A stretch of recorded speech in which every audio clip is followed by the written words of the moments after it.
नमस्कार साथियों।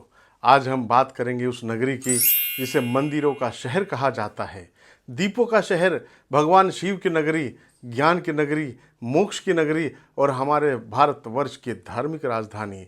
जी हाँ, हम बात कर रहे हैं वाराणसी की, काशी की, महादेव के नगर की। इस विश्व की प्राचीनतम नगरी में रहना स्वयं में ही एक सौभाग्य है, क्योंकि यह वही भूमि है जहाँ स्वयं भगवान शिव साक्षात वास है, जहाँ प्रत्येक गली में, हर मोड़ पर एक दैविक आभा है, जहाँ हर धड़कन में हर हर महादेव गूंजता है और जहाँ मृत्यु भी मोक्ष का द्वार बन जाती है। काशी में भगवान शिव की उपस्थिति का दो सबूत है यहाँ पर। स्वामी विवेकानंद का काशी अनुभव आपको साझा करना चाहता हूँ दोस्तों। स्वामी विवेकानंद जी ने एक बार अपने अनुभव में कहा था कि जब वे काशी आए थे, उन्होंने भगवान शिव का साक्षात दर्शन किया। उन्होंने बताया कि भगवान शिव उन्हें देख मुस्कुरा रहे हैं, उनकी आंखों में असीम करुणा थी और उनके चेहरे पर एक अद्भुत रहस्यमय मुस्कान। उनके जटाजूट बिखरे हुए थे और उनका रूप था सौंदर्य की पराकाष्ठा। कुछ क्षणों के लिए भगवान ने उन्हें दर्शन दिए और फिर अंतर्ध्यान हो गए। कल्पना कीजिए मित्रों, कैसी दिव्य अनुभूति रही होगी वह। दूसरा सबूत है मित्रों, आदि शंकराचार्य की चांडाल से भेंट। अब एक और विलक्षण घटना। जब आदि शंकराचार्य काशी में प्रवास कर रहे थे, तब एक दिन वे अपने शिष्यों के साथ गंगा स्नान के लिए जा रहे थे। तभी एक डोम, श्मशान कर्म करने वाला चांडाल, उनके मार्ग में 4 भयंकर दिखने वाले कुत्तों के साथ आ खड़ा हुआ। वह चांडाल भयावह रूप में हंस रहा था।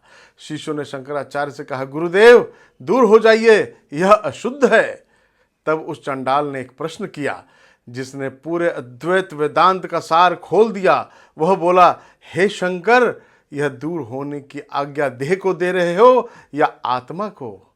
जब तुम्हारे भीतर और मेरे भीतर वही परमात्मा निवास करता है, तो यह मिथ्या जाति अभिमान किस लिए? यह सुनते ही शंकराचार्य की अंतः प्रज्ञा जाग उठी। उन्होंने उस चांडाल में कोई सामान्य व्यक्ति नहीं, बल्कि भगवान शिव का रूप देखा। चारों कुत्ते चारों वेदों के प्रतीक थे और वह चांडाल स्वयं चंद्रमौली शिव।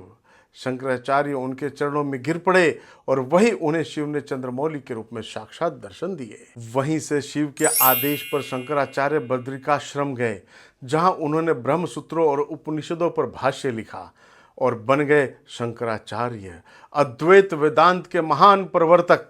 जिसने भी काशी में अपने अंतर्मन की आंखें खोली, जिसने शिव को श्रद्धा से पुकारा, वह स्वयं शिवमय हो गया।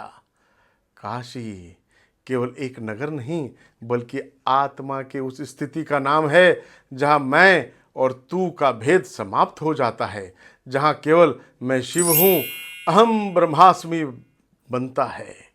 तो आइए इस शिवमय काशी में हम फिर मिलेंगे एक नए प्रसंग के साथ। तब तक आप स्वस्थ रहिए, प्रसन्न रहिए और मस्त रहिए। हर हर महादेव। नमस्कार दोस्तों।